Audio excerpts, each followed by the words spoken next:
Alhamdulillah, terima kasih Ustadz untuk tausiahnya. Berikutnya kita berikan kesempatan untuk teman-teman bertanya. Kebetulan kita sudah memiliki list pertanyaan, sambil juga mungkin teman-teman yang lain bisa menuliskan melalui kertas ya.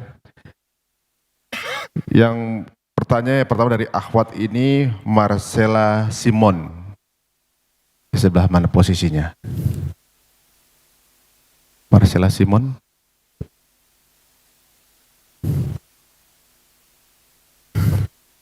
Nah, ya, nggak tahu dapat listnya ini. Oh, Oke.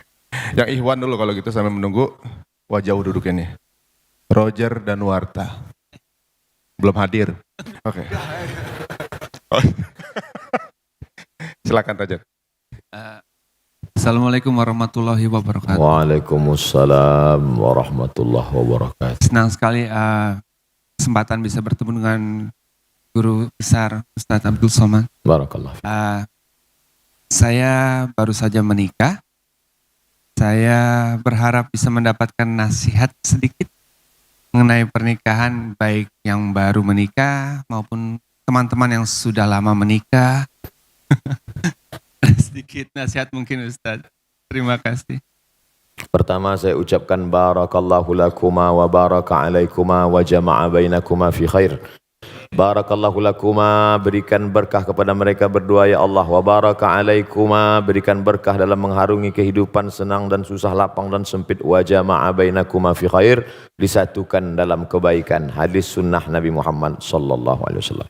Pertama, mesti difahami bahwa karena jodohlah engkau bertemu, bukan karena bertemu lalu berubah menjadi jodoh. Karena bertemu lalu berjodoh atau karena ada jodoh maka bertemu? Karena ada jodoh maka bertemu. Berapa banyak orang yang bertemu tapi tak berjodoh? Berapa banyak orang yang berjodoh baru sekali bertemu langsung jadi? Tapi jangan gara-gara ini lalu tidak usaha. Nah, ini yang jomblo-jomblo besok nyantai aja. Nanti nggak ada usaha. Bukan pertemuan yang membuat jodoh, tapi jodohlah yang buat bertemu. Makanya harus ada ikhtiar dan usaha. Ini jodoh saya, bahwa saya sudah dikasih air hari ini 2 botol, 1 gelas dengan permen. Ini jodoh saya, rezeki saya ini. Tapi kalau saya tidak berusaha untuk mengambilnya, membukanya, rupanya kosong. Ada yang mulai kayaknya. Harus ada ikhtiar. Allah kasih mata, Allah kasih telinga, Allah kasih tenaga, Allah kasih kudrat kemampuan, Allah kasih iradat kehendak. Maka gunakanlah potensi yang ada. Maka pahamilah wahai saudaraku bahwa kalian dipertemukan oleh Allah Subhanahu wa ta'ala. Ini banyak orang sekarang salah jawab. Mas, iya, itu istrinya? Iya. Ketemu di mana? Salah sambung. Maka sejak hari ini katakanlah, aku tak pernah mencari dia, dia tak pernah mencari aku. Allah yang sudah mempertemukan kami. Gitu. Walaupun udah tua, nggak apa-apa. Setelah yakin bahwa itu adalah skenario kehendak Allah, yang kedua, khuliqatil mar'atu min dhila'. Perempuan itu diciptakan dari tulang rusuk yang bengkok. Wajuha a'laha, tulang rusuk yang paling bengkok, yang paling atas. Tulang rusuk yang paling bengkok, yang paling atas. Idza akhazta aqamtaha kasartaha. Kalau kau paksa harus lurus, dia patah. Perempuan ini tulang rusuk yang bengkok.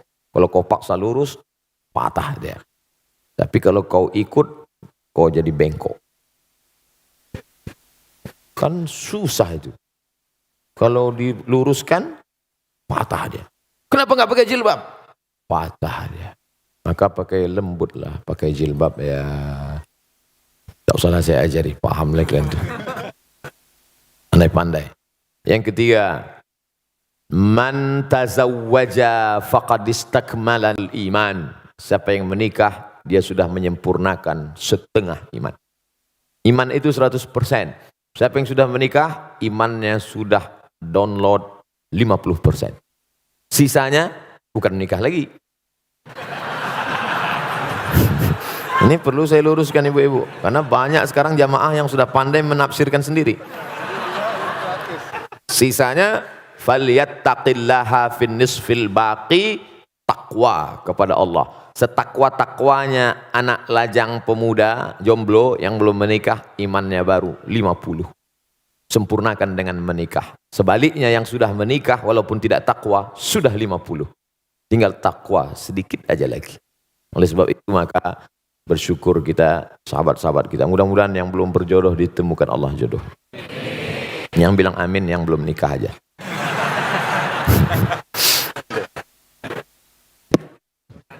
Masih ada. Ini baru 3. Yang keempat, dulu ketika engkau sendirian, wahai saudaraku, yang kau urus solatmu saja, yang kau urus jilbabmu saja. Oh, tak pakai jilbab. Tapi setelah kau menikah, sekarang ada beberapa gerbong kereta di belakangmu, tanggung jawabmu besar. Dulu yang penting solat sudah, tapi sekarang kau sudah menjadi imam. Berusahalah menjadi imam yang baik. Yang kelima, nikah dalam Islam bukan hanya seks, tapi ada yang lebih bermakna daripada itu. Ada amal yang mengalir. Yang tadi rajin solat duha, stop kalau mati. Yang rajin baca zikir doa, habis kalau mati. Tapi yang menikah ada amal yang tidak mati. Waladun salihun, anak yang soleh. Mudah-mudahan dari kalian berdua dan yang lain-lain diberikan Allah anak-anak yang soleh dan soleh. Amin. Ya Rabbal Alamin. Baik. Ya, alhamdulillah. Waktu Cut menikah, belum menikah, berjilbab sendiri ya. Sejak ada Roger, mungkin Roger bisa ikutan. Berikutnya pertanyaan, Amar. Waduh, udah ubanan Mar. Iya, ini udah ubanan nih. Udah ubanan ya Mar. Dewasa banget ya. Assalamualaikum warahmatullahi wabarakatuh. Waalaikumsalam. Selamat pagi Pak Ustadz. Selamat pagi semuanya. Ketemu lagi kita Pak Ustadz. Kemarin saya pernah bertanya sama Pak Ustadz. Ya. Dan saya tidak pernah bosan untuk bertanya lagi sama Pak Ustadz. Baik. Saya tertarik sekali dengan ceramah Pak Ustadz barusan yang tentang ngerusak diri, fisik maupun metafisik. Dan saya mengakui juga dulu, ini juga untuk menjadi contoh untuk semua saudara-saudara di sini. Saya mengakui kalau saya tidak berdaya dengan adiksi saya. Saya waktu itu saya belum pernah melihat, mendengar dan salah pergaulan hingga saya tiba-tiba ditarik oleh pihak yang berwenang. Dan sampai situ saya mulai belajar dan sekarang saya menemu istri saya yang paling cantik yang sedang hamil kembar. Doain semoga anak kami semoga sehat. Amin. Amin. Amin. Ya Rabbal Alamin. Dan pertanyaannya adalah, adakah ilmu atau aturan Pak Ustadz agar kita tetap bisa istiqomah di jalan yang benar dan baik menurut Islam? Terima kasih. Assalamualaikum warahmatullahi wabarakatuh. Waalaikumsalam warahmatullahi wabarakatuh. Istrinya ada istrinya? Ya ini istri saya. Ada. Saya nyari istri saya kok. Kirain saya jadi istri saya, mana istri saya? Benar Ustaz. Sahabat Nabi SAW yang sudah masuk Islam itu apa yang mereka lakukan? Mereka belajar. Belajar. La ilaha illallah. Tapi lihat pangkal ayatnya. Bukan ujuk-ujuk langsung la ilaha illallah. Fa'lam annahu la ilaha illallah. Berilmu dulu. Kami belajar melalui medsos. Bagus. Tapi hadir tanya. Jangan baca sendiri, dengar sendiri, pahami sendiri, simpulkan sendiri, nyasar sendiri. Harus berguru. Man la syaikhalahu fasyaitanu syaikhuhu. Siapa yang tidak berguru, setan gurunya. Baca Quran aja bisa salah keliru, apalagi memahami isi Al-Quran. Oleh sebab itu yang pertama, belajar. Yang kedua, komunitas. Karena kita amat sangat berpengaruh terhadap lingkungan kita. Kalau punya grup yang mengingatkan kita baca Quran sudah berapa juz. Kalau punya komunitas yang ngajak kita kepada sholat berjamaah. Kalau kira-kira keberadaan kita di komunitas itu tidak mendukung iman kita, keluar. Kalau saya keluar dari komunitas ini, lantas siapa yang berdakwah Pak Ustadz? Antum berada di situ mempengaruhi atau dipengaruhi. Jangan-jangan antum hanya tukang pancing yang dilarikan ikan. Menyangka akan bisa memancing ikan, rupanya ikan yang tertangkap ikan paus. Oleh sebab itu maka yakinkan diri kuat, setelah kuat bisa baru. Ada periode Makkah, tapi ada periode Madinah Al-Munawwarah. Setelah kuat, yakin, maka komunitas-komunitas yang kira-kira bisa dipengaruhi, tapi kalau tidak, komunitas yang menguatkan iman kita. Yang ketiga, pentingnya menerima nasihat bukan hanya dari telinga, ceramah, khutbah, seminar, pengajian, tausiah, tapi nasihat mata yang tidak bersuara, tak berbunyi. Wa kafa bil mauti wa'iza. Cukuplah kematian sebagai nasihat. Makanya kalau ada orang meninggal datang, syukur-syukur bisa ikut gali kuburnya, ikut masuk ke dalam. Man syahidal janazata, siapa yang menyaksikan jenazah hatta tusalla alaiha, sampai solat jenazah, dapat pahala balasan qirat, 1 qirat. Wa man syahidal janazata hatta tudfan, siapa yang menyaksikan solat jenazah ikut sampai ke pemakaman, lahu qiratan, dapat 2 qirat. Sahabat bertanya, wa mal qiratan ya Rasulullah, apa 2 qirat itu wahai Rasulullah? Rasulullah menjawab, mithlul jabalainil azimaini, seperti 2 gunung bukit yang pahala besar. Apa hikmah di balik itu? Melihat nasihat dengan mata. Kalau dilaksanakan ini insyaallah masuk yang keempat, jangan lupa mohon doa. Makanya selesai pertemuan berdoa. Selesai, Ustadz doakan saya, doakan juga saya. Ustadz mohon doanya, doakan juga saya. Saya tak pernah berhenti mengucapkan itu. Karena kita tak tahu entah dari mulut yang mana doa itu menembus pintu-pintu langit. Boleh jadi kita merasa kita hebat, kita berilmu, tapi hati kita kotor. Ada dia yang bukan ustadz, bukan siapa-siapa, baru saja tobat, bersih hatinya sebersih-bersihnya. Lalu dari hati itu terpancar doa, dari doa itulah dikabulkan Allah. Makanya selalu saya katakan, doakan Ustaz Abdul Somad, doa dalam keadaan mati husnul khatimah. Jangan sekarang, kita masih ada jadwal lagi.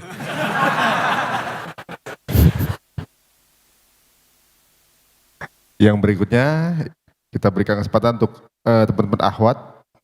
Ini dari Mbak Marini Zumarnis. Monggo Mbak. Mbak Marini Zumarni.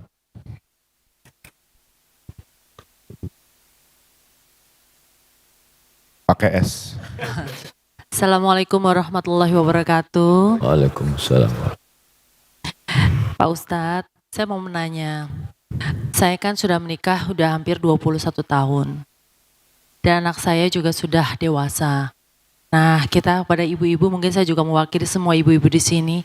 Doa apa yang paling baik untuk supaya anak kita dan semua keturunan kita itu soleh dan soleha. Karena memang kan tugas kita, anak-anak itu kan amanah buat kita. Jadi saya minta itu doanya Pak Ustadz. Doa apa yang paling baik dan kapan waktunya untuk supaya anak-anak kita dan keturunan kita menjadi soleh dan soleha. Assalamualaikum warahmatullahi wabarakatuh. Waalaikumsalam warahmatullahi wabarakatuh. Pertama, Rabbana hablana minas salihin. Kalau dalam bentuk tunggal sendiri, Rabbi habli minas salihin. Doa Nabi Ibrahim alaihissalam dikabulkan Allah, minta dapatlah Ishak dan Ismail. Yang kedua, doa Nabi Zakaria, lahirlah anak soleh juga bernama Yahya. Rabbana hablana min ladunka dzurriyyatan thayyibah. Yang ketiga, doanya ibadur rahman. Rabbana hablana min azwajina wa dzurriyyatina qurrata a'yunin waj'alna lil muttaqina imama. Yang keempat, bahwa aqrabu ma yakunul 'abdu min rabbih wa huwa sajid. Orang paling dekat dengan Allah ketika dia sedang bersujud. Tempatnya saat bersujud. Tapi ini ayat Al-Quran nggak boleh dibaca waktu sujud. Saat itu posisinya bukan sebagai ayat, tapi sebagai doa. Perempuan maaf, dalam keadaan menstruasi tak boleh baca Quran. Tapi ketika posisinya sebagai doa, maka boleh dia baca. Contoh, naik kendaraan. Rabbana subhanalladzi sakhkhara lana hadza wa ma kunna lahu muqrinin wa inna ila rabbina lamunqalibun. Boleh dia baca. Karena saat itu posisinya bukan ayat tapi sebagai doa. Waktu yang paling afdal tahajud malam. Tahajud tidak bisa, duha. Duha tidak bisa, kapan Allah Ta'ala memperkenankan doa. Adab-adabnya menghadap ke arah kiblat. Kalau berwudu, baik. Didahului salat sunat, hajat 2 rakaat, amat sangat baik. Salat sunat dalam keadaan wudu, salat sunat berdoa kepada Allah. Bagus lagi berdoa dengan tawassul. Tidak membawa tangan hampa kosong, tapi ada yang disebut dalam doa. Hadisnya Sahih Bukhari tentang 3 orang yang terjebak di dalam gua. Tiba-tiba pintu gua tersumbat, tertutup. Lalu dia berdoa, ya Allah, aku pernah punya pembantu. Pembantuku itu pergi. Sebelum dia pergi, gajinya tidak diambil. Maka gajinya aku belikan kambing. Kambingnya beranak pinak banyak. Tiba-tiba pembantuku itu datang, lalu aku panggil dia, hei pembantu, kemari. Ambil kambing-kambingmu ini semua, ambillah. Maka aku bermohon kepadamu, ya Allah, berkat kemuliaan sedekahku itu, bukakan pintu gua ini, terbuka. Itu dalil boleh berdoa menyebut amal bertawassul namanya.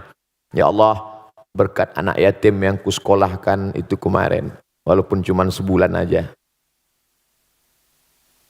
Tapi jangan ditulis di medsos. Jangan kuat-kuat. Kadang ada juga orang berdoa ini biar dengar di sebelah. Ya Allah, berkat masjid yang kubantu 100 juta kemarin. Yang disebutkan.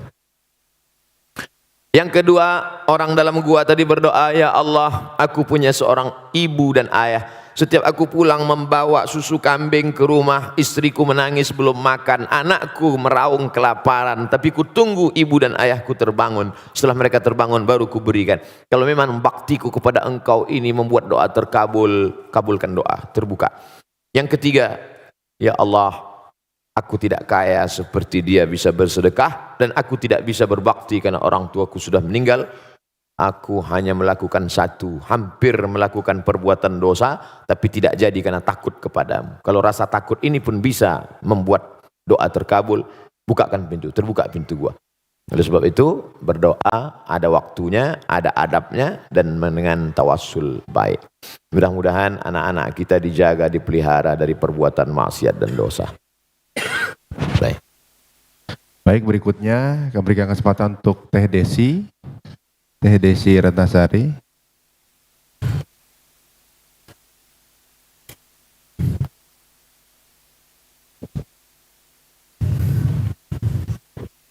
Bismillahirrahmanirrahim. Assalamualaikum warahmatullahi wabarakatuh. Waalaikumsalam warahmatullahi wabarakatuh. Saya ingin menanyakan hal materi yang tadi Ustadz sampaikan. Ustadz tadi menyampaikan terkait dengan ada bagian tubuh kita yang kita bisa rasa, kita lihat, badan, dan juga ruh. Yang ingin saya tanyakan adalah konsep ruh. Jika ada teman kami yang memang non-muslim, lalu kemudian menanyakan terkait tentang konsep ruh ini, yang mana mungkin pemikirannya ada pemikiran dari sisi materialis. Apa yang bisa kita jawab tanpa harus melanggar syariah yang kita pahami? Itu saja Ustadz, terima kasih. Assalamualaikum warahmatullahi wabarakatuh. Waalaikumsalam warahmatullahi wabarakatuh. Hampir semua agama meyakini adanya ruh. Makanya orang barat yang berfilsafat materialisme sekalipun, tetap ketika terjadi kecelakaan di laut, di udara, mereka tetap menyebut SOS, save our soul. Selamatkan ruh, selamatkan jiwa kami. Dan kita sebagai orang Indonesia, walaupun ada non-muslim, sepakat itu. Maka dia katakan, bangunlah jiwanya, bangunlah badan. Bangunlah jiwanya, bangunlah badannya. Kalau ada agama di Indonesia yang tidak percaya ada roh, maka saat nyanyi itu dia diam aja. Bangunlah, bangunlah badannya. Karena yang dia lihat hanya badan. Jadi hampir semua meyakini ada roh, bahwa nanti kita akan mati, ruh kita akan diadili. Perbedaannya hanya pada konsep Allah. bahwa kita meyakini qul huwallahu ahad, esa tunggal tak berbilang, Allahus samad, meminta hanya kepada dia saja, tak boleh minta kepada yang lain. Lam yalid, dia tidak beranak, walam yulad, dia tidak diperanakkan. Dipejam mata nampak bayang-bayang hitam, kuning, hijau, terlintas macam-macam gambar, itukah dia? Ma khatara bibalik fallahu laisa kadzalik. Apa yang terlintas di pikiranmu maka itu bukanlah Tuhan. Apa yang terlintas dalam kepalamu maka Allah tidak seperti itu. Karena Allah itu adalah wa yakulahu kufuwan ahad. Tak ada satupun yang setara dengan dia. Insya Allah dengan orang di Indonesia selesai, walaupun non muslim, karena mereka percaya kepada roh. Bagaimana dengan kawan yang bukan orang Indonesia, atau orang Indonesia tapi terkontaminasi kepalanya dengan aliran ateis? Di Indonesia orang ateis tidak punya tempat, karena sila pertama Pancasila ketuhanan yang Maha Esa. Tapi ketika nanti ketemu dengan orang yang tak percaya pada Tuhan, mana itu Tuhan? Kalau memang ada Tuhan itu mana? Mana dia? Saya mau lihat Tuhan itu. Itu pertanyaan tertua dalam surat Al-Baqarah ketika Bani Israel yang dibawa oleh Nabi Musa menyeberang dari Mesir menuju Palestina. Orang Mesir, orang Israel minta kepada Musa. Apa kata mereka? Ya Musa lan nu'mina laka hatta narallaha jahrah. Kami tidak mau percaya kepadamu sebelum kami melihat Tuhan itu nyata di depan mata kami. Mana Tuhan itu Musa? Maka nanti kalau teman-teman ada orang nantang gitu, mana Tuhan itu? Habis itu tempeleng dia langsung. Pak. Habis itu tanya, ente marah ya? Iya, mana marah itu? Bisa kita tunjukkan, ini loh marah itu. Tak ada. Marah, benci, rindu, cinta, rasa, tak ada. Maka setiap orang yang ingin mengungkapkan rasa dengan kata-kata, kata terlalu miskin untuk mewakili rasa. Semua kata yang diungkapkan untuk mewakili rasa yang tak kelihatan itu, semua kata itu dusta. Contohnya, ini yang baru-baru kenal lalu ingin nikah, perempuannya nggak mau diajak nikah. Apa kata si laki-laki? Kan ku nanti kau 1000 tahun lamanya. Bohong. 1000 tahun. 40 aja udah kena diabetes. Oleh sebab itu ini bicara tentang ada rasa. Ketika Imam Abu Hanifah, namanya Nu'man bin Thabit, nama populernya Imam Hanafi, bertemu dengan ateis yang tak bertuhan. Hanafi, kalau memang Tuhan itu ada, mana dia? Imam Hanafi berkata, kebetulan mereka bicara di tepi laut. Engkau pergi ke tengah laut naik kapal kayu, sampai di tengah laut terombang-ambing, dipukul ombak, dihempas gelombang, kakimu tidak injak ke bawah, tanganmu tidak menggapai apa-apa, tepian tidak kelihatan, dan engkau hanya berpegang pada satu kayu pecahan kapal. Apakah dalam hatimu ada merasa di sana ada kekuatan yang maha besar? Ya, itulah Allah. Hanya saja kau tak tahu siapa namanya. Datang Muhammad SAW mengasih tahu bahwa nama dia. Siapa dia? Allahu la ilaha illa huwal hayyul qayyum. Apakah dia mengantuk kalau tidur malam? La ta'khudhuhu sinatun wala naum. Apa harta punya dia? Tuhan itu kaya. Lahu ma fis samawati wa ma fil ard. Selain daripada dia ada yang bisa ngasih pertolongan. Man dzalladzi yashfa'u indahu illa biiznih. Tahu tak dia apa yang ada terbersit dalam hati saya? Ya'lamu ma baina aydihim wa ma khalfahum wa la yuhituna bi syai'in min ilmihi illa bima syaa'. Bagaimana kekuasaan dia? Apakah dari Sabang sampai Merauke? Wasi'a kursiyyuhus samawati wal ard. Sulitkah dia mengatur berapa tetes hujan yang jatuh di sana? Berapa buah yang matang di sana? Berapa anak ikan, cacing-cacing tanah di dalam sana? Man dzalladzi yashfa'u indahu illa bi'idznihi ya'lamu ma baina aydihim wa ma khalfahum wa la ya'uduhu hifdzuhuma. Tak ada berat bagi dia untuk menjaga langit dan bumi. Wa la ya'uduhu hifdzuhuma wa huwal 'aliyyul 'azim. Itu makanya kalau ayat kursi itu dibaca, kuat iman kita, setan lari. Bukan mantra abim salabim abakadabra. Ustaz, saya baca ayat kursi kok setannya enggak lari. Orang ente 11 12 sama setan. Oh, lari. Kuat kan? Kira-kira itulah yang dapat saya jawab. Wallahu a'lam. Berikutnya dari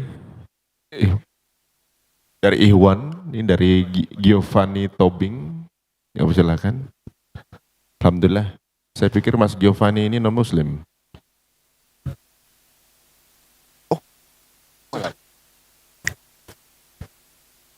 Silakan Mas Giovanni. Oh, lagi di toilet. Alhamdulillah. Berarti beliau sudah hitan.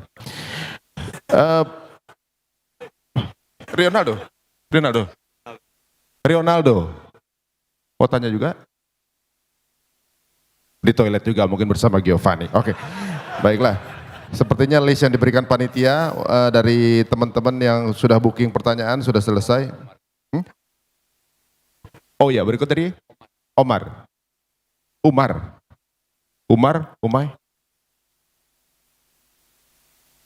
Mita, itu Ustadz loh. Oh, Kang Omar Dani,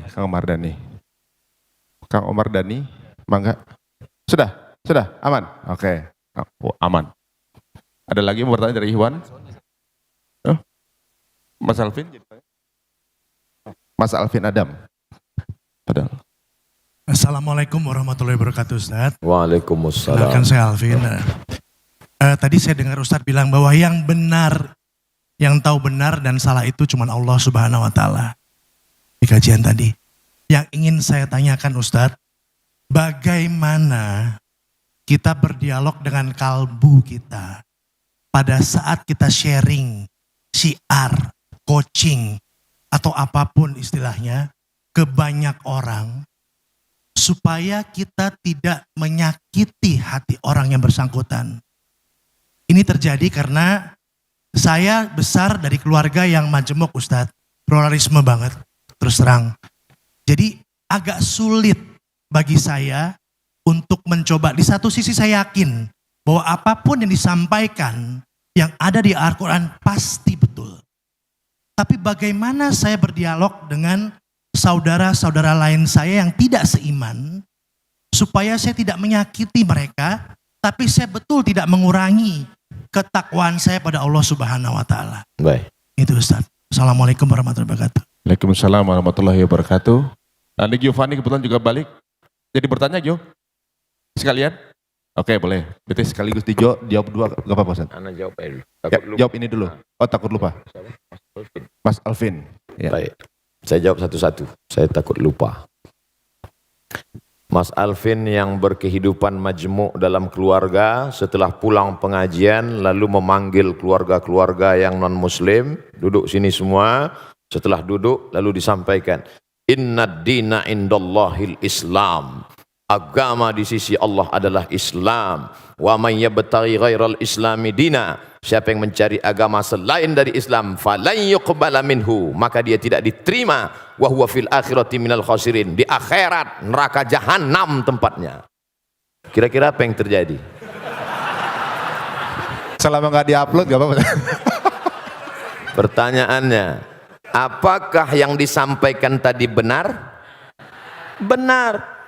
Ini kita bukan bicara masalah kebenaran tidak kebenaran, tapi dalam Islam diajarkan ud'u ila sabili rabbik, ajak orang ke jalan Allah bil hikmah wal mau'izatil hasanah, suri tauladan yang baik, santun, kelembutan.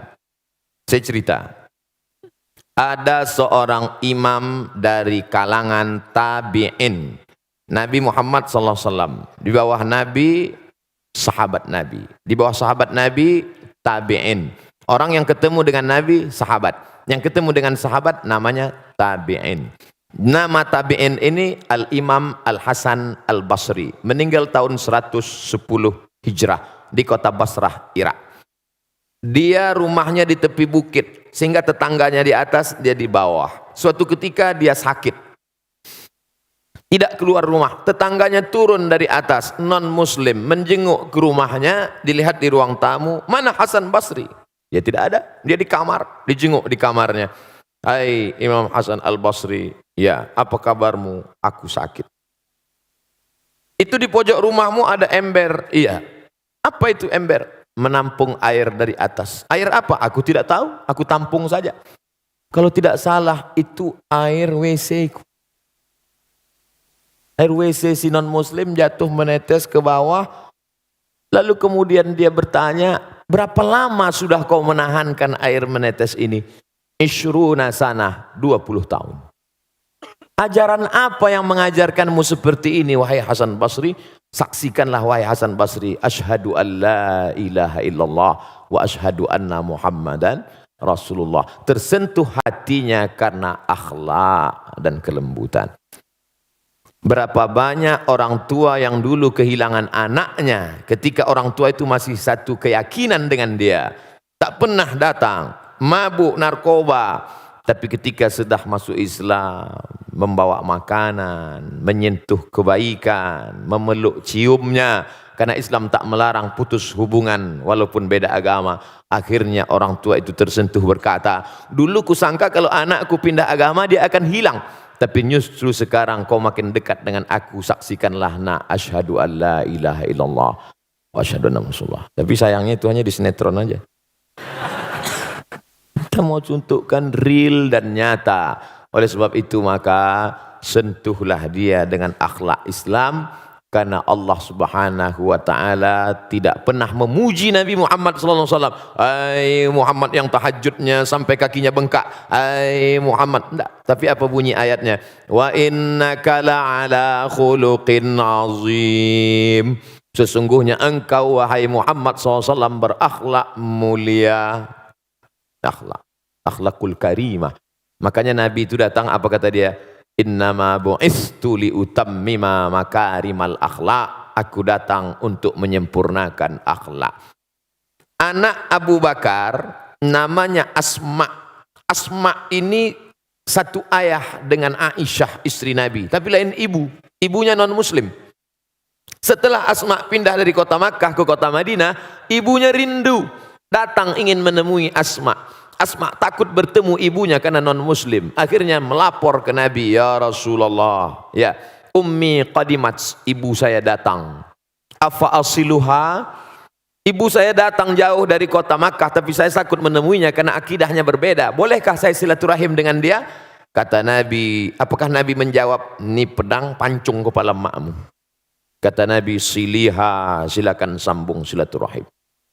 Afa'utiha, boleh aku beri dia hadiah? Apa kata Nabi? I'tiha, beri dia hadiah. Berdasarkan hadis ini, kata Syekh Atiyah Saqar, Mufti Al-Azhar Mesir, boleh memberi daging kurban kepada non-muslim dengan syarat kurban sunat, bukan kurban wajib. Zakat tak boleh, karena wajib untuk umat Islam. Kurban wajib, kurban nazar tak boleh. Kalau nanti saya punya anak, saya bernazar mau kurban, ya Allah, tapi kalau enggak punya anak, sampai mati enggak mau kurban, itu enggak boleh. Kurban sunat boleh. Jadi saudara saya Mas Alvin, maka tunjukkan saja dengan perilaku, dengan kelembutan, dengan akhlak, tahadu tahabu, saling berbagi hadiah, maka kau akan berkasih sayang. Bersalaman, menghilangkan kedengkian, kemarahan, kelembutan, maka insya Allah, tapi tetap dengan berpegang ada aturan-aturan. Kehidupan sosial tak masalah, tapi kalau sudah terkait dengan akidah harus tegas. Wala ana abidum ma'abadtum wala antum abiduna ma'abud lakum dinukum waliyadin. Wallahu a'lam bishawab. Ya, berikutnya pertanyaan dari Mas Gio. Jadi Mas Gio? Oke, siap. Jadi silakan Mas Gio. Assalamualaikum warahmatullahi wabarakatuh. Waalaikumsalam warahmatullahi wabarakatuh. Alhamdulillah doa saya diijabah. Udah lama pengen nanya sama Pak Ustadz. Akhirnya hari ini, hari pertama saya ikut pengajian musyawarah, langsung dapat kesempatan untuk bertanya. Alhamdulillah. Saya seorang mualaf. Saya memeluk Islam setelah saya menikah. Dan saya merasa Islam suatu agama yang luar biasa. Waktu sebelum saya memeluk agama Islam, saya ke gereja pun setahun sekali udah syukur. Tapi saya bertransformasi menjadi seseorang yang berusaha untuk menjadi lebih baik di Islam sampai bisa sholat 5 waktu, mempelajari yang lain-lain. Pertanyaan saya sama Pak Ustadz adalah, kemarin itu saya udah, anak saya ada tanya sama saya, Dedi, kalau surat ini bunyinya apa? Wah, saya mulai nggak tahu nih, ya kan? Nah, saya rasa saya mulai harus belajar banyak mengenai Islam, mengenai surat dan lain sebagainya. Pertanyaan saya yang mungkin ini adalah keresahan hati juga beberapa saudara-saudara kita yang mualaf, Pak Ustadz. Bagaimana kita memilih guru yang benar? Yang pertama. Yang kedua, bagaimana kita tahu kita memilih guru? Caranya memilih guru untuk memadu kita supaya kita tidak berada di jalan yang salah. Dan kalau kita sudah memilih, yang kedua, bagaimana kita tahu kalau guru pilihan kita itu benar? Yang ketiga, saya ada sedikit tahu kalau di dalam Islam itu ada beberapa mazhab. Mazhab apa yang kira-kira bisa dan cocok untuk saya, bagaimana cara saya memilihnya? Sekian kira-kira pertanyaan dari saya. Assalamualaikum warahmatullahi wabarakatuh. Waalaikumsalam warahmatullahi wabarakatuh. Berarti Mas Gio benar ya. Tadi saya hampir salah ini ya. Katanya sudah mualaf. Alhamdulillah. Monggo silakan Ustaz. Apa saya jawabin Ustaz?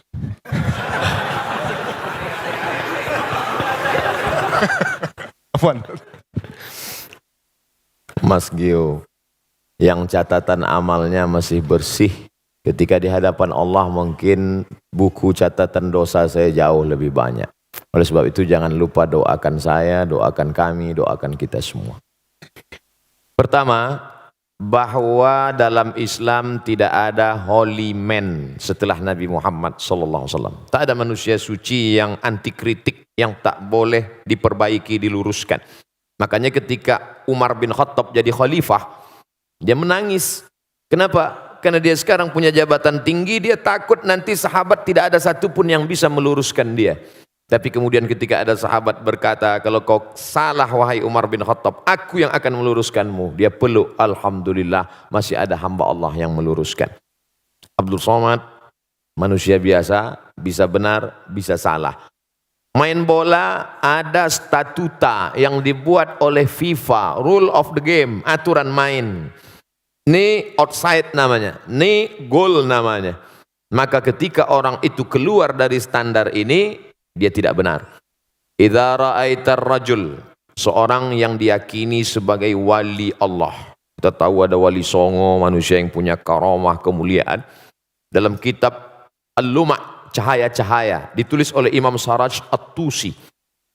Kata seorang guru, ayo kita menjenguk wali Allah. Ini wali Allah hebat, ayo.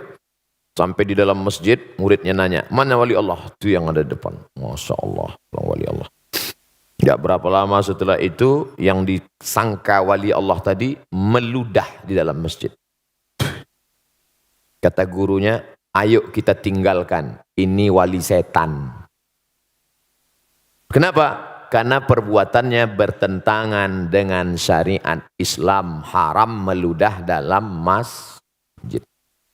Jadi mesti ada aturan. Kalau tidak aturan nanti kacau balau. Jelas-jelas ini orang tidak benar. Ketemu di tempat maksiat, minum khamar, tetap juga digurukan. Tidak bisa. Itu siapa? Guru spiritual saya. Tapi dia minum khamar. Khamar yang kelihatan mata kita dia minum, itu sebenarnya kalau sudah sampai lehernya berubah jadi zam-zam. Benar. Bagaimana kalau ternyata dia bisa jalan di atas air? Ternyata dia bisa terbang di awan. Disebutkan dalam kitab Tanbihul Mughtarrin, peringatan bagi orang yang tertipu. Idza ra'aitar rajul, kalau kau lihat ada orang yatiru fil hawa, bisa terbang di atas awan, yamshi alal ma, bisa jalan di atas air, la taghtar, jangan tertipu karena itu, karena setan iblis pun bisa melakukan itu, tapi pandanglah pada istiqomahnya tentang ajaran perintah dan larangan Allah. Disuruh Allah dia ikut, dilarang Allah dia tak buat, ikutilah istiqomahnya. Maka alhamdulillah musyawarah ada guru-guru yang istiqomah, Ustaz Adi Hidayat, kemudian Ustaz Umar Mita, ustaz-ustaz kita yang banyak yang dalam koridor Ahlus Sunnah wal Jamaah. Tanya ke Ustaz Adi Hidayat, beliau punya banyak kader-kader hafal Al-Quran. Ustaz, saya mau belajar Quran dari awal, mau ngaji. Nah, nanti beliau akan kirim guru mengaji supaya kita benar. Jadi dalam Islam aturannya adalah Quran, Sunnah. Tidak sesuai dengan Quran, menyalahi Sunnah, tidak ikut fatwa ulama Ahlus Sunnah wal Jamaah, maka dikeluarkan dari, ada kalanya SP1 sesat, surat peringatan yang salah sedikit sesat, tapi kalau fatal dia bisa menjadi kafir, keluar dari Islam. Na'udzubillah. Ini tentang masalah memilih guru. Standarnya Quran, Sunnah. dan mengikut ulama Ahlus Sunnah wal Jamaah. Berikutnya, mazhab apa yang saya ikut? Saya kasih sampel contoh bersentuhan laki-laki perempuan wuduknya batal atau tidak batal. Aula mastumun nisa, kamu bersentuhan kulit dengan perempuan batal atau tak batal? Menurut mazhab Hanafi tidak batal. Karena makna la mastumun nisa bukan sentuhan kulit, tapi maaf jima. Kalau berhubungan kelamin baru batal. Kenapa bunyi ayatnya la mastumun nisa? Al-Quran bukan kitab porno. Maka dia tidak mau sebut. Maka kiasan sentuhan kulit artinya jima baru batal. Kalau sentuhan kulit tidak batal menurut Hanafi. Malik bin Anas, mazhab Maliki, sentuhan kulit kalau bernafsu batal. Kalau enggak nafsu, enggak batal. Mazhab Syafi'i, asalkan sentuhan kulit, mau nafsu, enggak nafsu, tetap batal. Kita sedang berada di antara tiga pilihan. Mau Hanafi, Maliki, atau Syafi'i. Ustadz pilih yang mana? Saya pilih mazhab Syafi'i.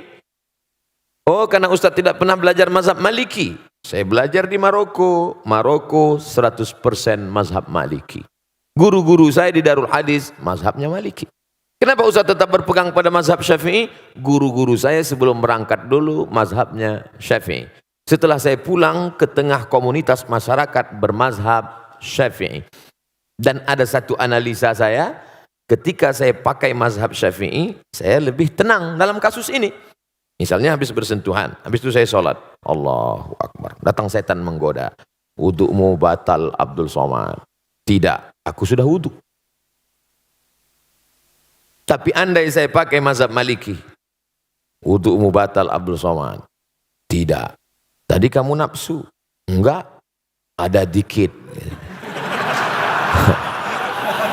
Tapi saya tidak menyalahkan mazhab Maliki. Karena ketika saya salahkan mazhab Maliki, berarti saya menyalahkan guru-guru saya dulu. Selama masih dalam Ahlus Sunnah wal Jamaah. Tapi jangan gara-gara ngaji begini lalu semua benar. Kamu kenapa enggak sholat? Mari kita berlapang dada menerima perbedaan. Oh, nggak bisa. Ini antara sesama sholat tapi beda. Maka kata Syekh Yusuf Qardawi, sebenarnya orang awam dia nggak punya mazhab. Mazhabnya adalah mazhab gurunya. Apa mazhab gurunya? Ya itulah mazhab dia. Kebetulan saya berguru kepada guru-guru yang bermazhab Syafi'i. Maka saya ikut mazhab Syafi'i. Andai dulu saya lahir di India, di sana mazhabnya Hanafi, mungkin saya sekarang mazhab Hanafi. Andai saya dulu orang Maroko, mungkin sekarang mazhab Maliki. Tapi kemudian setelah belajar, dalam beberapa tidak secara keseluruhan, tentang bayar zakat pakai uang misalnya. Nah, dalam hal ini pakai mazhab Hanafi. Kalau mazhab Syafi'i mesti pakai beras. Lalu orang miskin dikasih beras numpuk. Akhirnya dia mau beli baju kan tidak mungkin pakai beras barter. Beras itu dijual juga. Akhirnya perlu uang juga. Kenapa nggak langsung aja pakai uang? Makanya Syekh Ali Jum'ah Mufti Mesir dalam kitab Al-Bayan lima yushghilul adhan mengatakan dalam masalah bayar zakat fitrah pakai uang, pakai mazhab Hanafi dan sebagian pendapat mazhab Syafi'i. Nah, jadi dalam hal ini kita berguru, ikut guru kita yang selamat dari syirik, yang selamat dari bid'ah dhalalah, yang selamat dari kesesatan, dan kita tenang beramal. Wallahu a'lam bishawab. Alhamdulillah, mudah-mudahan menjawab Mas Gio. Berikut ini ada kabar gembira, salah satu di antara teman kita ada yang ingin bermualaf. Syahadat. Oh, okay. Bukan umum ya, bukan dipublish ya. Oke, siap. Saya salah baca. Oke, baiklah kalau gitu. Pertanyaan dari Syarul Gunawan. Waduh, di belakang. Oke. Gundul tapi menawan. Silahkan Kang Syarul. Oke, silahkan. Untung deket Gio. Ya. Udah deh ya. Ketemu Gio lagi. Ketemu teman-teman dulu. Ya, Assalamualaikum warahmatullahi wabarakatuh. Ustadz Abdul Somad, alhamdulillah bisa bertanya lagi sama antum. Insyaallah. Yang pertama tadi saya mau menanyakan mengenai fisik atau metafisik atau psikis. Mengenai ria, Ustadz. Saya sudah 12 tahun bergerak di bidang travel umroh haji, hanya sebatas saya mengawal.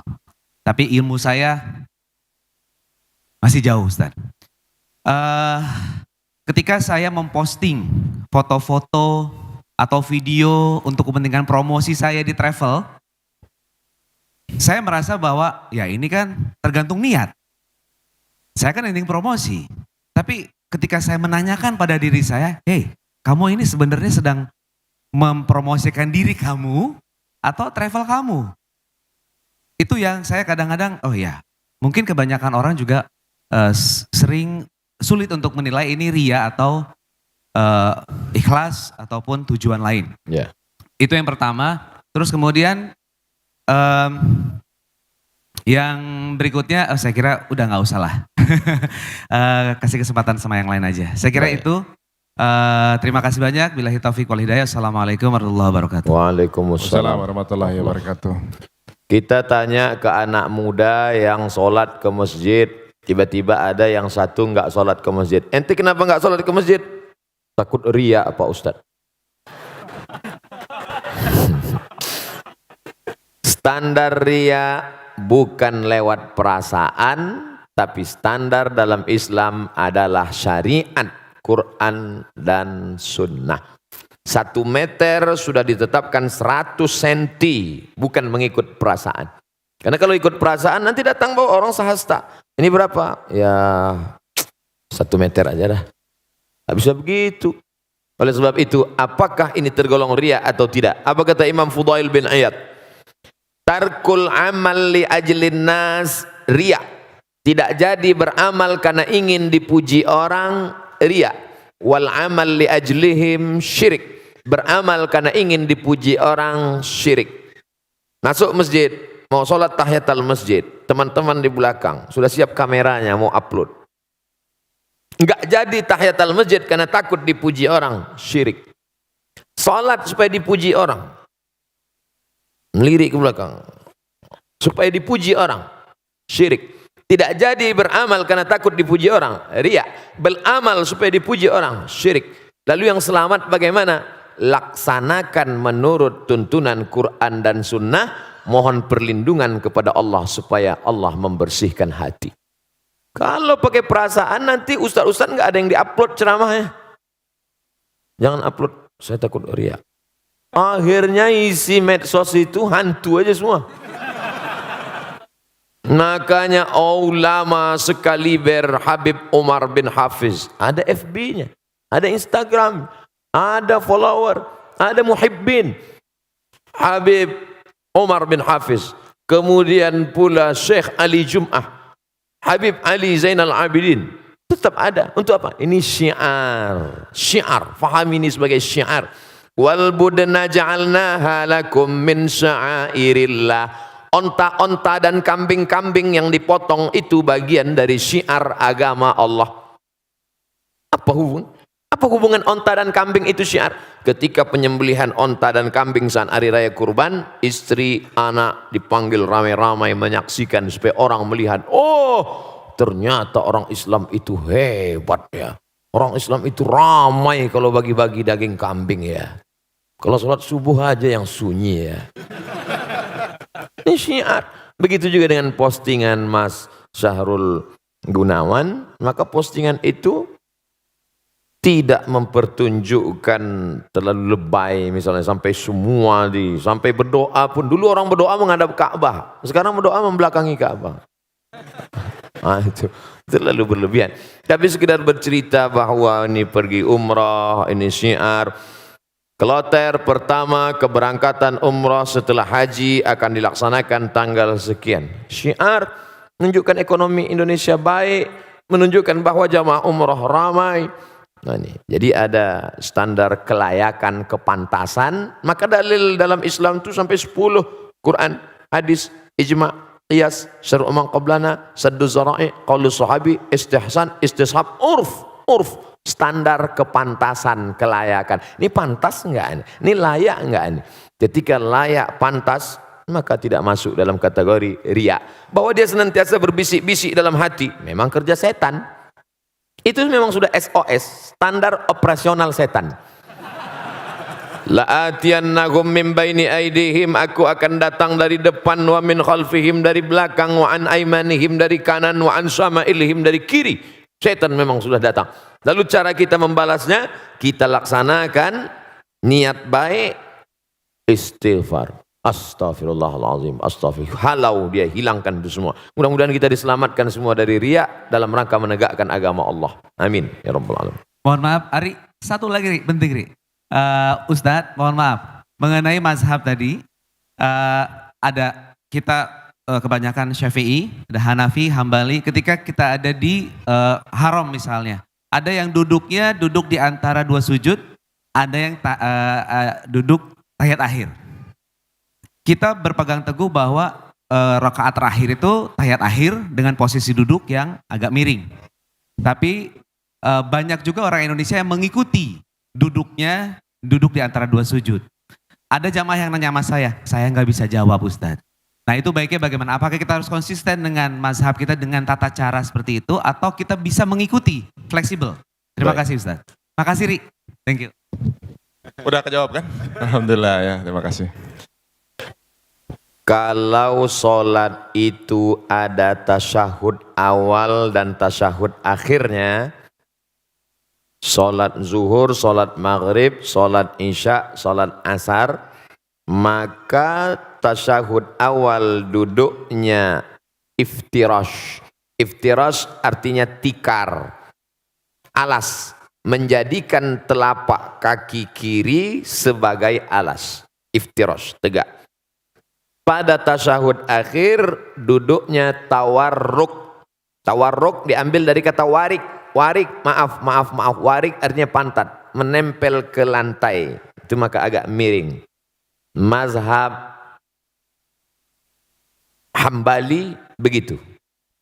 Tapi pada sholat yang tidak ada tasyahud awalnya, sholat Jumat, sholat Qobliyah, sholat Ba'diyah, tahiyatul masjid, yang tak ada tasyahud awalnya, maka duduk tasyahud akhir itu duduknya tetap iftirash seperti duduk tasyahud awal.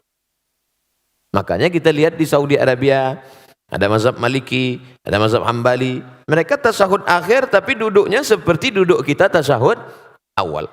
Sedangkan mazhab Syafi'i, sholat apapun namanya, setiap tasyahud akhir maka duduknya mesti tawarruk, menempel ke bawah.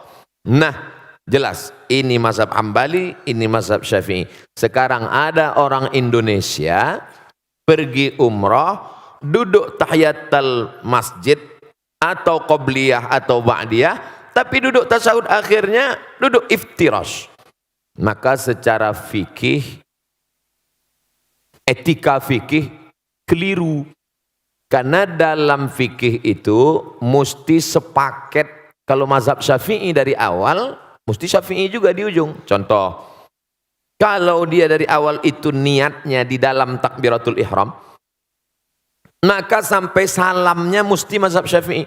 Kalau dia campur di dalam itu tidak benar menurut fikih. Tapi sahkah sholatnya? Sholatnya sah. Sama juga seperti orang waktu bismillahnya jahar, sholat subuh, tapi nggak pakai kunut. Itu dia sudah campur dua mazhab. Bismillahirrahmanirrahim. Alhamdulillahi rabbil alamin. Itu mazhab Syafi'i.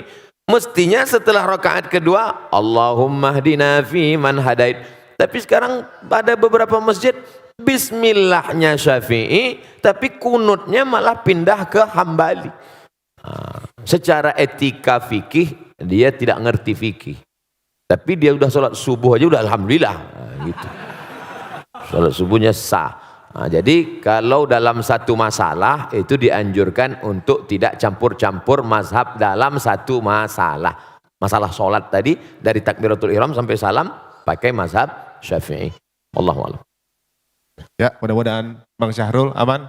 Oke, tinggal kita berangkatin aja umroh bareng nih, musyawarah ya. Amin. Ya, sebelum kita masuk pertanyaan kertas ada satu lagi dari Marcella. Lah, silakan. Assalamualaikum warahmatullahi wabarakatuh. Waalaikumsalam. Sebelumnya Pak Ustadz, saya masih belajar dan banyak mau cari tahu tentang Islam. Jadi mohon maaf kalau pertanyaannya mungkin standar, cuman ini saya penasaran banget dari dulu. Ini masalah poligami. Kalau, wah ibu-ibu di sini pada langsung gitu. Kalau yang saya tahu, yang saya yakini dari dulu, manusia itu kan diciptakan berpasang-pasangan. Lalu Hawa itu diciptakan dari tulang rusuknya Adam. Nah ini kalau masalahnya poligami, lalu kalau nikahnya sampai 4 itu sisanya yang misalnya namanya Siti, apa Susi, apa Santi itu tulang rusuknya dari mana itu Pak Ustadz? Terus sama kalau memang diperbolehkan asalkan bisa adil katanya gitu ya Pak Ustadz. Ini kalau menurut Al-Quran sendiri adil itu tolak ukurnya seperti apa Pak Ustadz? Karena kan kadang-kadang kalau Rasulullah mungkin kita tahu untuk adil pasti bisa, nggak mungkin nggak gitu kan. Tapi kalau suami yang manusia biasa, kadang istrinya aja setiap kali ngeliat mukanya istighfar gitu kan, banyak-banyak istighfar. Terus dia mau poligami itu gimana caranya Pak Ustadz ngomongnya? Makasih Pak Ustadz. Pertama, bahwa hadis tentang khuliqatil mar'atu min dila', perempuan diciptakan dari tulang rusuk, bermakna kiasan. Tulang rusuk melindungi jantung atau jantung melindungi tulang rusuk? Tulang rusuk yang melindungi jantung. Perempuan itu tulang rusuk, laki-laki itu jantung.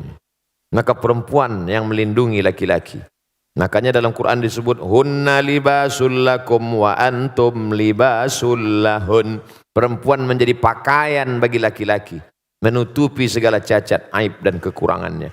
Maka tulang rusuk menjadi pelindung bagi laki-laki. Nah, jadi jangan dipahami tekstual lalu sebelum menikah minta surat catatan dokter berapa yang hilang tulang rusuknya. Nah, saya nggak mau nikah sama kamu, tulang rusukmu hilang 3, berarti bini kau 3 katanya. Ini yang pertama. Yang kedua, Nabi Muhammad SAW menikah dengan Khadijah monogami 25 tahun. Monogami, istri tunggal. Baru poligami sekitar 10 atau 12 tahun. Mana yang lebih lama dalam kehidupan Nabi? Monogami atau poligami? Nampak jawaban serentak. Monogami. 3, ayat tentang turun fankihu ma tabalakum minan nisa'i masna, nikahilah perempuan 2, wa thulasa, nikahilah 3, wa ruba', nikahilah 4. Ayat itu nyuruh nambah atau mengurangi? Mengurangi. Karena dulu orang Makkah istrinya unlimited edition. Maka turun ayat ini untuk menyuruh kurangi. Maka yang saat itu bininya 10, dia pilih-pilih, setelah fit and proper test, delete 6. Tinggalkan 4. Ayat ini dulu mengurangi, bukan menambah. Yang keempat, bahwa dalam Islam poligami adalah solusi emergency door. Karena ini kalau tidak dibuka pintu sebelah kiri ini, pesawat akan meledak. Nah, makanya ada di satu daerah seorang pergi kondangan, istri tua, istri muda bisa jalan. Maka orang heran, kenapa? Itu kok bisa gitu? Itu istri mudanya itu yang meminangkannya istri tuanya. Ditanya orang, betul ibu minangkan? Iya. Kenapa ibu pinangkan? Daripada aku mati katanya. Ini suamiku ini 300 tenaga kuda ini kata dia. Ini solusi emergency door. Ada di sebagian orang, ada di sebagian tempat, dan sekarang banyak orang lebih mau, mas kamu mau selingkuh lah. Yang penting seksnya sehat. Oh, tak bisa begitu. Dalam Islam ada aturan agama yang menjaga keselamatan. Islam itu datang menjaga 5. Hifzul aqli, menjaga akal. Jangan pakai sabu-sabu narkoba. Hifzun nafs menjaga diri, jangan bunuh diri, haram. Hifzuddin menjaga agama, jangan kotori akidah. Hifzul mal menjaga harta, jangan riba, jangan mencuri, jangan merampok, jangan merampas. Hifzul ard menjaga kehormatan, jangan caci maki, olo-olo, ejek. 5 menjaga. Kalau dengan poligami bisa menjaga, lanjutkan. Tapi justru menghancurkan, jangan. Oleh sebab itu maka ini dia tidak kaku seperti besi, dia seperti karet. Nah, ini yang saya sebutkan ini adalah pertimbangan-pertimbangan bagi yang sudah siap-siap untuk setuju menandatangani materi 6.000. Karena semua laki-laki ini tidak akan bisa menikah tanpa izin istri pertama. Sudah dilindungi oleh Negara Kesatuan Republik Indonesia. Ibu-ibu jangan takut, jangan khawatir. La tahab, jangan takut. Wala tahzan, jangan sedih. Takbir.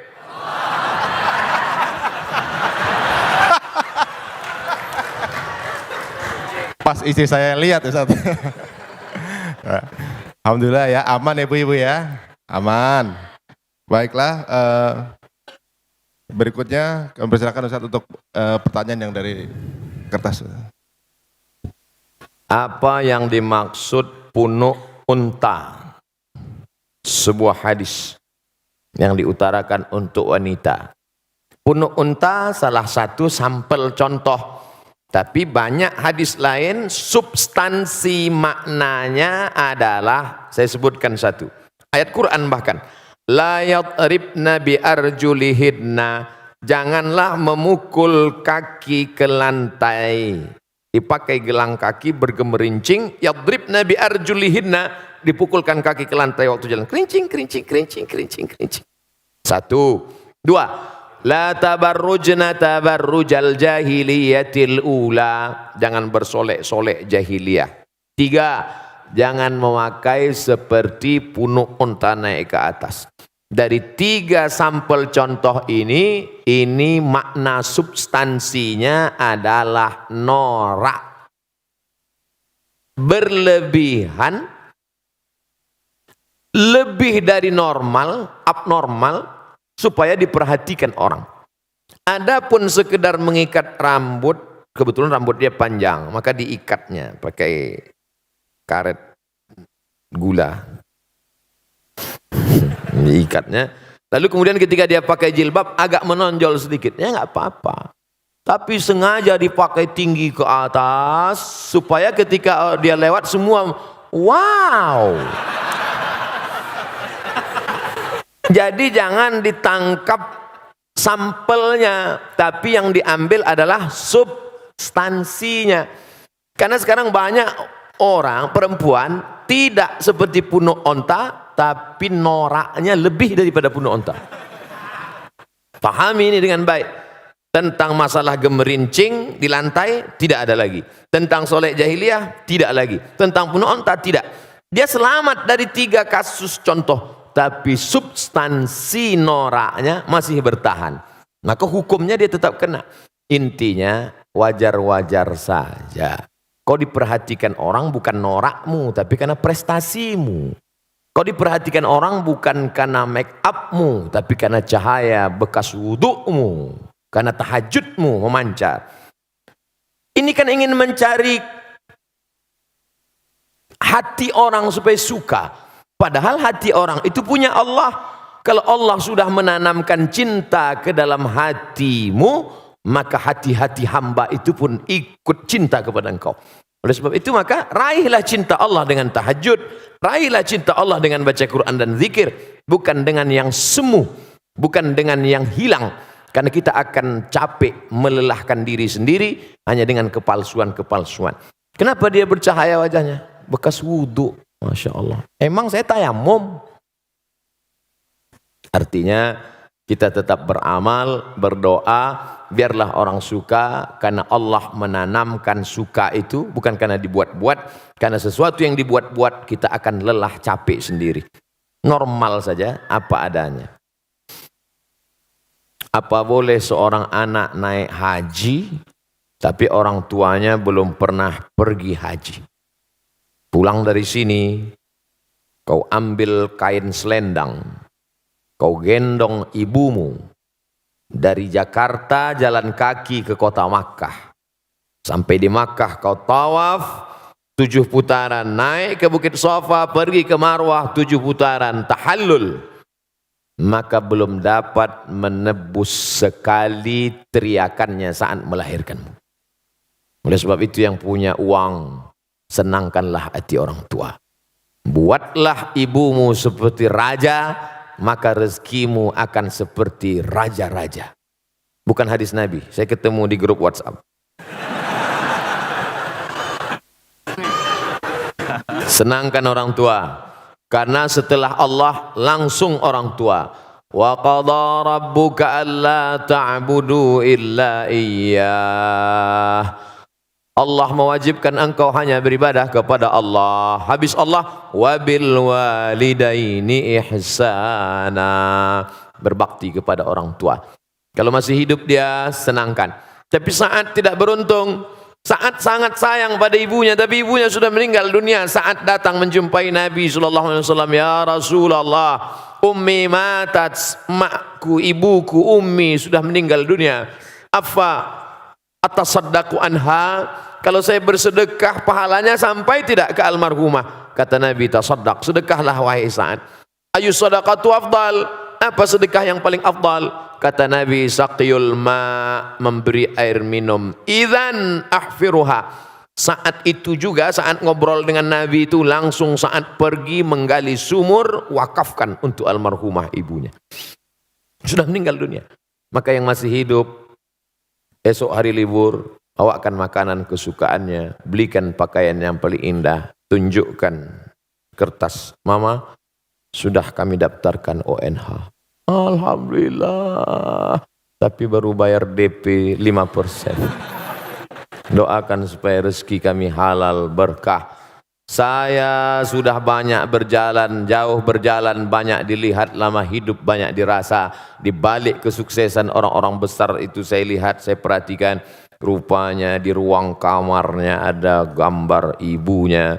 Rupanya saat dia kata sambutan bercerita tentang ibunya, rata-rata kebesaran orang-orang hebat itu berawal dari doa ibu. Ayah juga luar biasa. Ummuka ibumu, ummuka ibumu, ummuka ibumu. Saat Nabi ditanya, ayyun nas, man ahaqqun nas bi husni suhbati, siapa orang yang paling layak mendapatkan baktiku? Ummuka. Setelah itu abuka, bapakmu. Oleh sebab itu maka kalau masih hidup dia senangkan. Bisa memberangkatkan dia haji, Allah akan ganti berpuluh-puluh kali kau akan bisa ke tanah suci Makkah Al-Mukarramah insyaallah. Ini masih ada satu lagi. Masih ada Ustaz. Tapi menyambung yang dijelaskan Ustaz barusan, ada pertanyaan dari Oki Agustina, bagaimana apakah mendoakan ibu yang sudah meninggal tapi beda agama dibolehkan atau tidak? Nanti doanya katanya nggak sampai. Maka nastighfaru Ibrahimu li abihi illa am mau'idatin wa'adaha iyyah. Nabi Ibrahim memohonkan ampun doa untuk bapaknya Azar yang beda agama itu hanya sekedar janji saja. Karena dia dulu pernah berjanji. Waktu Ibrahim mengajak Azar, nama bapaknya Azar, hai ayahku Azar, sembahlah Allah. Apa kata Azar? La illam tantahi, kalau kau tidak berhenti menceramahi aku, la arjumannaka, akan kulempar kau pakai batu, wahjurni maliya, tinggalkan aku. Apa kata Ibrahim menjawab? Sa'astaghfirulaka rabbi, aku akan mintakan ampun engkau kepada Allah. Dia sudah janji, dan janji adalah hutang. Falamma tabayyana lahu annahu aduwwul lillah, setelah jelas bagi Ibrahim bahwa bapaknya itu musuh Allah, tak beriman kepada Allah, tabarra'a minhu, dia melepaskan diri, artinya tak dia doakan. Kalau masih hidup boleh didoakan, dalilnya Nabi mendoakan Allahumma hdi qaumi fa innahum la ya'lamun, berikan mereka hidayah karena mereka tak tahu. Tapi kalau sudah meninggal dunia, doanya, kuserahkan hambamu ini kepada engkau ya Allah. Allah maha kuasa untuk berbuat sesuka hatinya. Innama amruhu iza arada syai'an ayakula lahu kun fayakun. Tapi kalau dia masih hidup, jangan pernah berhenti berdoa. Pakai bahasa Indonesia, ya Allah berikan hidayah, bukakan pintu hati supaya mati dalam keadaan la ilaha illallah Muhammadur Rasulullah sallallahu alaihi wasallam. Ini nampaknya udah kartu kuning. Saya baru mu'allab 3 bulan. Alhamdulillah. Antum saudara saya dalam la ilaha illallah. Saudara kandung pun, orang tua kandung pun belum tentu bisa menolong. Tapi saudara saya bisa menolong. Sekarang nggak tinggal dengan orang tua karena pastinya nggak setuju. Di rumah sholat nggak bisa. Ngaji nggak bisa. Tinggal di luar ngekos. Apakah ini bisa dibilang durhaka Pak Ustadz? Supaya bisa ngaji, sholat dan lain-lain saya harus tinggal di luar. Pertanyaan ini sepertinya sedang mengajarkan Abdul Somad dan kita semua betapa kita selama ini tak mensyukuri nikmat bisa ngaji, bisa sholat, tapi nggak ngaji dan nggak sholat. Harus ngekos hanya untuk ngaji dan sholat. Kadang banyak yang kita sangka tak nikmat, padahal kita sudah dapat nikmat besar. Baik, saya jawab. Wa in jahadaka ala an tusyrika bima laisa laka bihi ilmun. Kalau orang tuamu itu memaksamu untuk mempersekutukan aku, kata Allah, fala tuti'huma.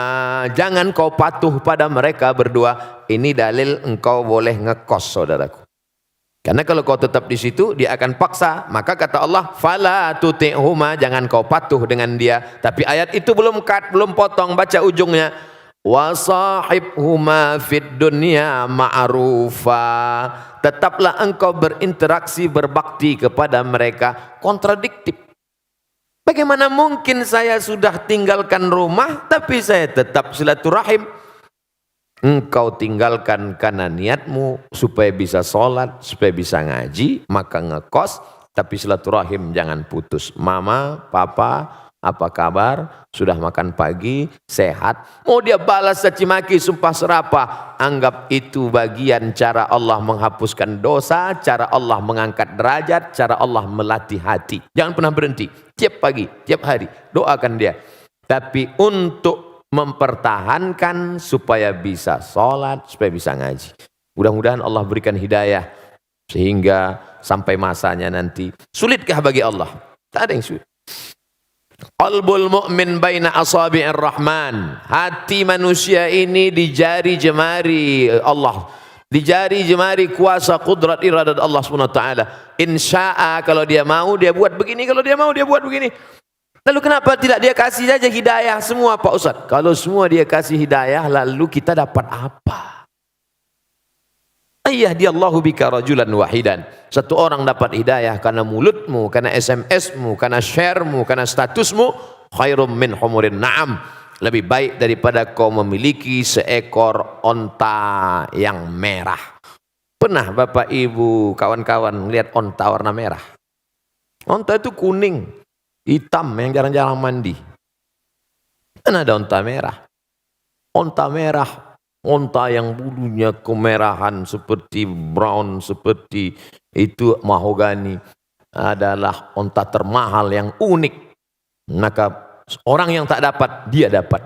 Boleh jadi Ustadz Somad yang ceramah tak dapat itu, karena Ustadz Somad menceramahi orang yang sudah baik-baik semua. Orang yang sudah ngaji.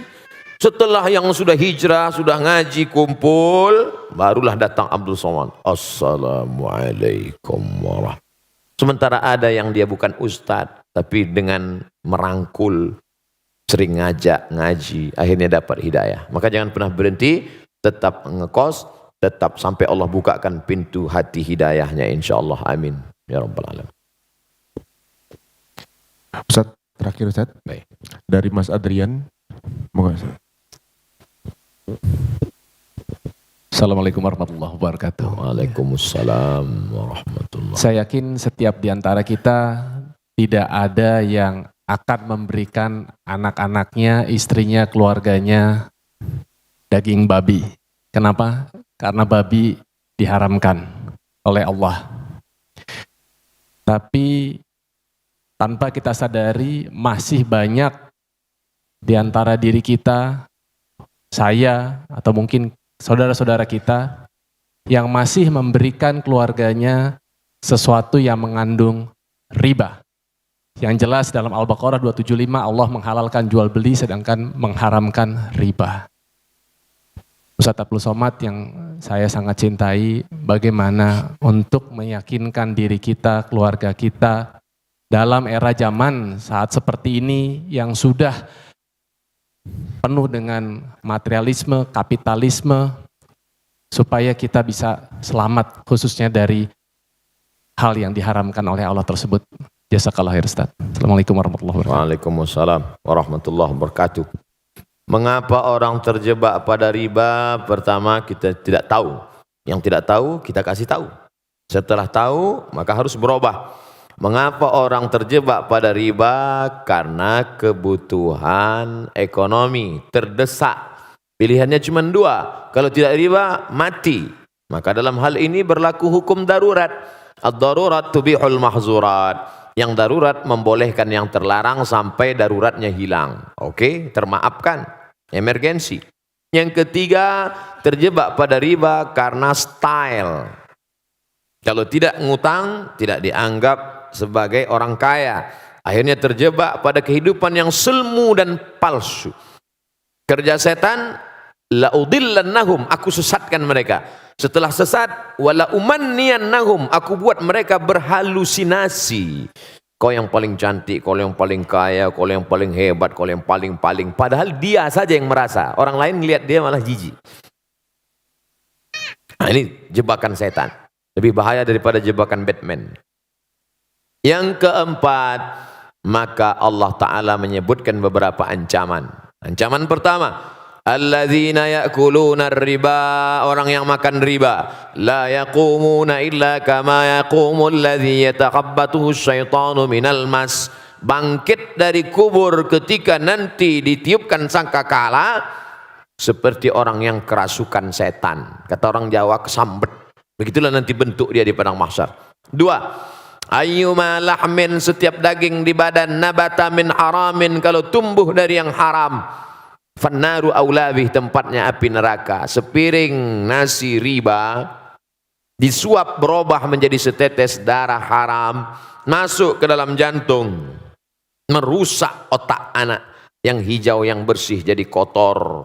Darah dari jantung naik ke otak. Nasiyatin kadzibatin khati'ah, ubun-ubun pendosa. Kenapa ubun-ubun? Karena otak depan yang berpikir rusak disebabkan makan riba, makan haram. Tiga, ayyuma lahmin nabata min aramin, dari setetes darah berubah menjadi daging, daging membalut tulang, urat-urat, kulit. Nabata min aramin, kalau dia tumbuh dari neraka, tumbuh dari riba haram, fannaru aulabih, tempatnya api neraka jahanam. Yang keempat, rajulun as'ath akbar, ada orang yang rambutnya kusut berdebu, mengangkat tangan berdoa, ya Rab, ya Allah, doanya tak dikabulkan. Kenapa doanya tak dikabulkan? Mat'amuhu haram, makanannya haram. Masrabuhu haram, minumannya haram. Malbasuhu haram, pakaiannya haram. Wa ghudhiya bil haram, diberi makanan haram. Oleh sebab itu Abdullah bin Umar bin Khattab mengorek mulutnya.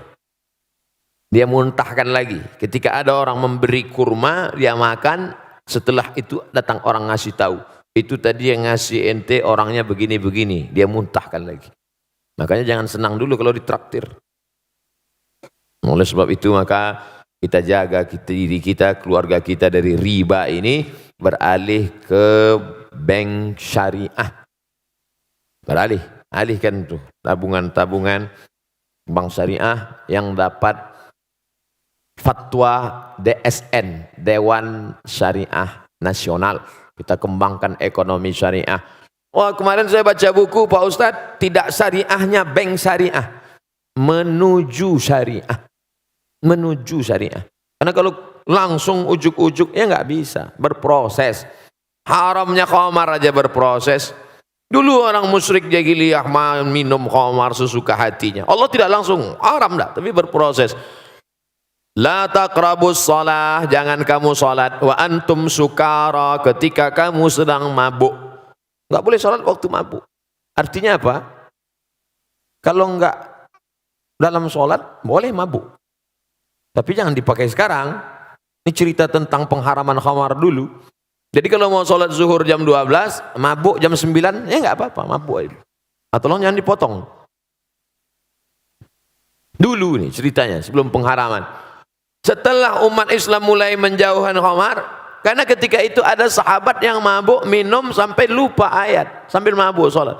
Wala ana abidum ma'abadtum wala antum ma'abiduna ma'abud. Wala ana abidum ma'abadtum wala antum ma'abiduna ma'abud. Wala ana abidum ma'abadtum. Nah keturun ayat la taqrabus salata wa antum sukara. Jangan kamu salat ketika kamu mabuk hatta ta'lamu ma taqulun, sampai kamu sadar apa yang kamu ucapkan. Artinya umat Islam sudah mulai menjauhi khamar. Setelah jauh baru turun ayat kedua.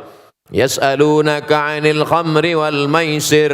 Kalau mereka bertanya kepadamu tentang khamar dan judi, qul katakan fihima itsmun kabir. Dosanya besar, tapi manfaatnya juga besar.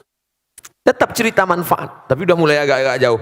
Setelah jauh baru turun ayat pamungkas yang ketiga. Innamal khamru, khamar, sabu-sabu, narkoba, wal maisir, judi, wal ansab, menyembelih binatang untuk berhala, wal azlam, mengundi nasib, rijsun, najis, min amali syaitan, perbuatan setan, fajtanibuh, jauhi.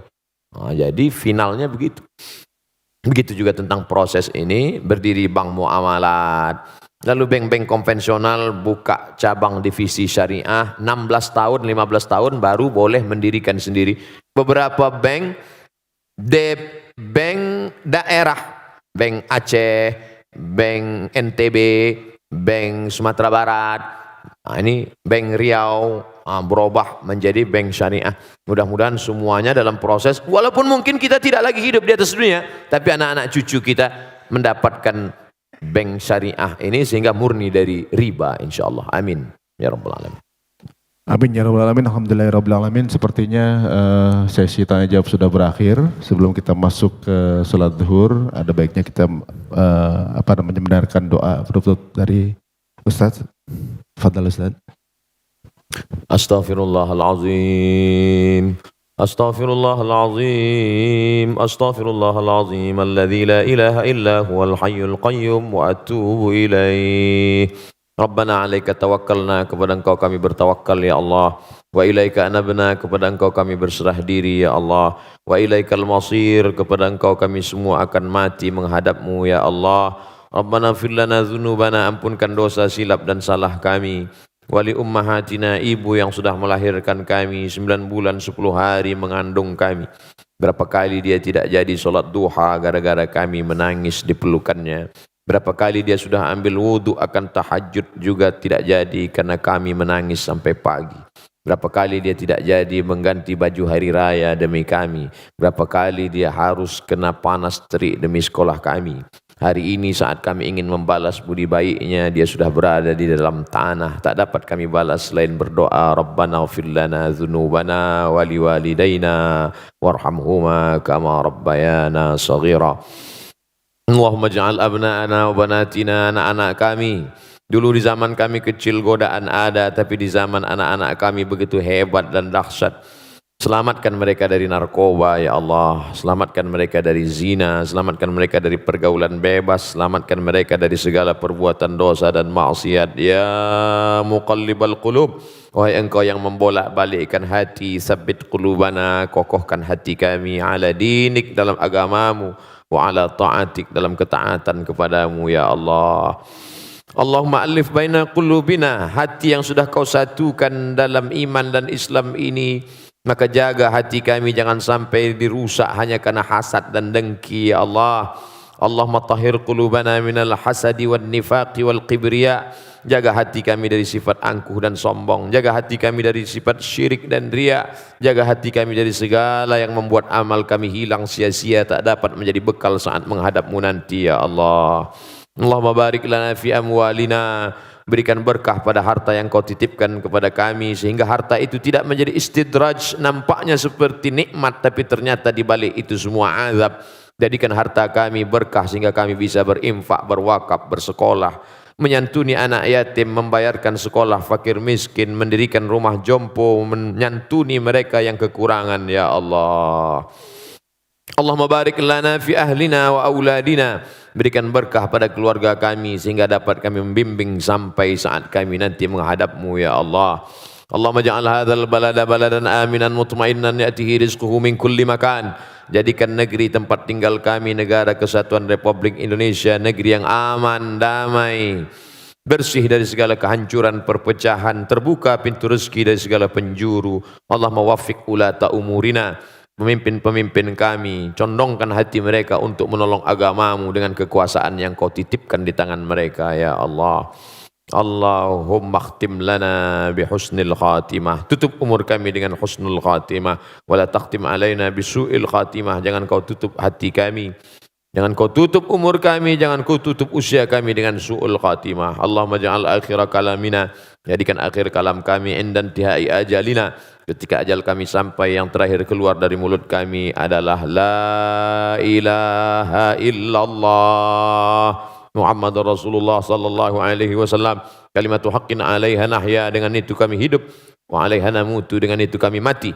Wa biha nub'atsu, dengan itu juga nanti kami ingin dibangkitkan di padang mahsyar menghadapmu ya Allah. Rabbana atina fid dunya hasanah wa fil akhirati hasanah wa qina adzabannar. Wa sallallahu ala sayyidina wa maulana Muhammad wa ala alihi wa sahbihi wa sallam. Walhamdulillahi rabbil alamin. Taqabbalallahu minkum minna wa minkum taqabbal ya karim. Terima kasih segala perhatian. Mohon maaf banyak silap salah kata tak berkenan di hati. Wassalamualaikum warahmatullahi wabarakatuh. Waalaikumsalam warahmatullahi wabarakatuh. Teman-teman semuanya, kita akan langsung melaksanakan sholat zuhur. Teman-teman mohon ditemani Ustadz kita untuk berada di saf salat, dan juga kita ingatkan teman-teman untuk sampah-sampah